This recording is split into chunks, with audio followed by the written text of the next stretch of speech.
Hello guys, welcome back our channel evergreen brain private limited. So last video में हमने देखा था on page SEO end of page SEO. वही मैंने आपको बताया था नेक्स्ट वीडियो में हम डिस्कस करेंगे टेक्निकल एसईओ।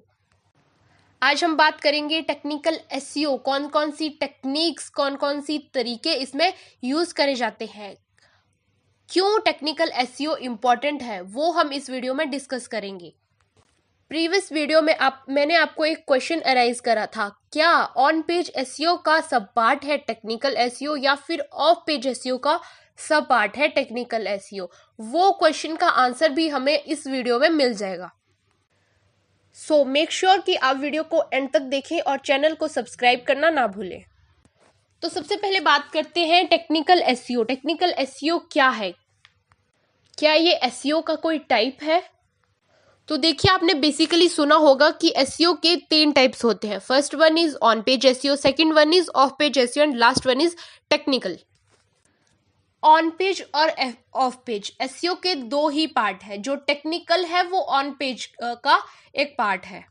जो चीज़ें हम अपनी वेबसाइट के अंदर करते हैं, लाइक उसका कंटेंट हम इम्प्रूव करते हैं, इमेजेस ऑप्टिमाइज करते हैं, कीवर्ड की ऑप्टिमाइजेशन करते हैं, वो सब चीज़ें ऑन पेज के अंदर आती हैं। वही जो चीज़ें हम अपनी वेबसाइट के बाहर करते हैं, लाइक सोशल मीडिया प्रमोशन करते हैं, वो चीज़ें ऑफ पेज एसईओ में आती हैं।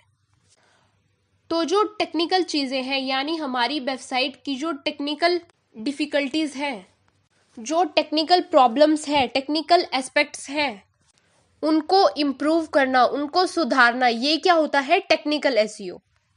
तो मैं इसको ऑन पेज एसईओ का हिस्सा क्यों नहीं मान रही हूँ? तो यहाँ पे हमारा क्वेश्चन जो हमने लास्ट वीडियो में ऑन पेज एसईओ क्या होता है, ऑफ पेज एसईओ क्या होता है, उस वीडियो में मैंने आपके लिए क्वेश्चन अराइज करा है। वो क्वेश्चन यहाँ पे हमने सॉल्व कर लिया है कि जो टेक्निकल एसईओ है वो ऑन पेज एसईओ का ही एक पार्ट है। तो बेसिकली आप किसी भी तरीके से पढ़े या फिर आप यूं पढ़े कि एसईओ जो है वो 3 टाइप्स का होता है, on page SEO, of page SEO and technical SEO. या फिर जैसे मैंने आपको बताया, ऑफ पेज होता है, ऑन पेज होता है और ऑन पेज का ही पार्ट होता है टेक्निकल एसईओ। इसको हम टेक्निकल पार्ट इसीलिए बोलते हैं क्योंकि इसके लिए आपको आईटी फील्ड का नॉलेज होना चाहिए, आपको कोडिंग का नॉलेज होना चाहिए, आपको कोडिंग आनी चाहिए। बेसिकली ये एक डेवलपर के एंड का वर्क होता है, लेकिन इसका मतलब ये नहीं है कि इसमें हमारा रोल खत्म हो जाता है। इस पूरे कोर्स में हम आपको बताएंगे टेक्निकल एसईओ कैसे होता है। टेक्निकल एसईओ बहुत ही ज़रूरी है क्योंकि किसी भी वेबसाइट को हम रैंक बाद में करवाते हैं, पहले हम उसकी बेटर क्रॉलिंग और बेटर इंडेक्सिंग करते हैं। तो उसको बेटर क्रॉल कर पाए किसी भी गूगल या किसी भी वेबसाइट, तो उसको हम बेटर क्रॉल कर पाए, गूगल या किसी भी सर्च इंजन के क्रॉलर अच्छे तरीके से हमारी वेबसाइट को क्रॉल कर पाए, अच्छे से स्पाइडर आए और पूरा रीड करके जाए हमारी वेबसाइट को, और उसी क्रॉलिंग के बेसिस पर जो भी उसने डेटा लिया है उसको अच्छे से कैटेगराइज्ड कर पाए, यानी अच्छे से बेटर इंडेक्सिंग कर पाए उसकी। तो ये दोनों चीज़ें मुझे मेरी वेबसाइट की क्रॉलिंग और इंडेक्सिंग को इम्प्रूव करने के लिए टेक्निकल एस्पेक्ट्स को सुधारना बहुत ज़्यादा ज़रूरी होता है। तो इसीलिए हम कहते हैं कि टेक्निकल एसईओ बहुत ही इम्पोर्टेंट पार्ट है अगर हम एसईओ की बात करते हैं। तो आप ऐसा नहीं कह सकते कि non technical SEO, on page SEO, of page SEO को पढ़ के ही आप एक अच्छे गुड एसईओ एक्सपर्ट बन सकते हो।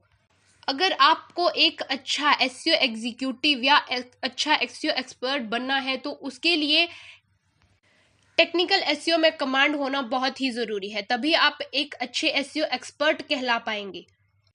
इसीलिए मैंने आपको स्टार्टिंग में ही बताया था कि टेक्निकल एसईओ बहुत ही ज़्यादा इम्पॉर्टेंट है। अब टेक्निकल एसईओ में कौन कौन सी टेक्निक को हम यूज़ करते हैं, वैसे ही जैसे एसईओ है उसमें वाइट और ब्लैक हेड टेक्निक का यूज़ करा जाता है ऑन पेज एसईओ में, ऑफ पेज एसईओ है ऑफ पेज एसईओ में, वैसे ही टेक्निकल एसईओ में मेनली वाइट हेड टेक्निक का यूज़ करा जाता है मैक्सिमम। ब्लैक हेड में हम इतना नहीं जाते हैं। तो टेक्निकल एसईओ में कौन कौन सी टेक्निक है जिन्हें हम यूज़ करते हैं वो हम एक बार देख लेते हैं। तो सबसे पहले टेक्निकल एसईओ में हमारे पास जो चीज कंसीडर की जाती है, web page speed and load time. आपकी वेब पेज, आपकी वेबसाइट की स्पीड, कि जब भी कोई यूजर आपकी वेबसाइट पर आ रहा है उसे एक बेटर एक्सपीरियंस मिले, तो उसमें स्पीड का एक बहुत ही इम्पोर्टेंट रोल होता है। उसको कैसे चेक करते हैं, कैसे फिक्स करते हैं, ये सारी चीजें हम इस कोर्स में सीखेंगे।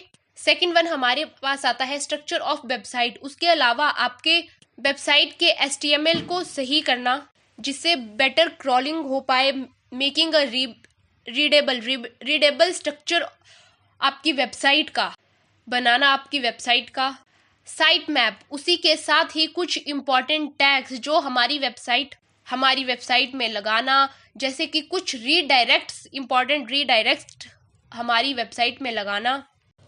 उसके अलावा आपको अपनी वेबसाइट को मोबाइल फ्रेंडली बनाना। मोबाइल फ्रेंडली क्यों बनाना? क्योंकि आपको पता है आजकल अगर मैं गूगल की ही बात करूं, क्योंकि गूगल पे 60% से भी ज़्यादा ट्रैफिक जो है वो मोबाइल से ही आता है, इसीलिए आपकी जो वेबसाइट है वो मोबाइल फ्रेंडली होनी चाहिए। उसके अलावा अपनी वेबसाइट में डुप्लीकेट इंडेक्सिंग को फिक्स करना, और उसके अलावा बहुत सी सारी टेक्निक्स हैं जिन्हें हम यूज़ करेंगे एसईओ में। कैसे हम बेटर क्रॉलिंग कर पाएंगे वो भी हम डिस्कस करेंगे। सो वीडियो को स्किप मत करना, और अगर कोई भी आपका क्वेश्चन या क्वेरी हो तो आप हमें कमेंट में बता सकते हो। Thank you so much for watching our video.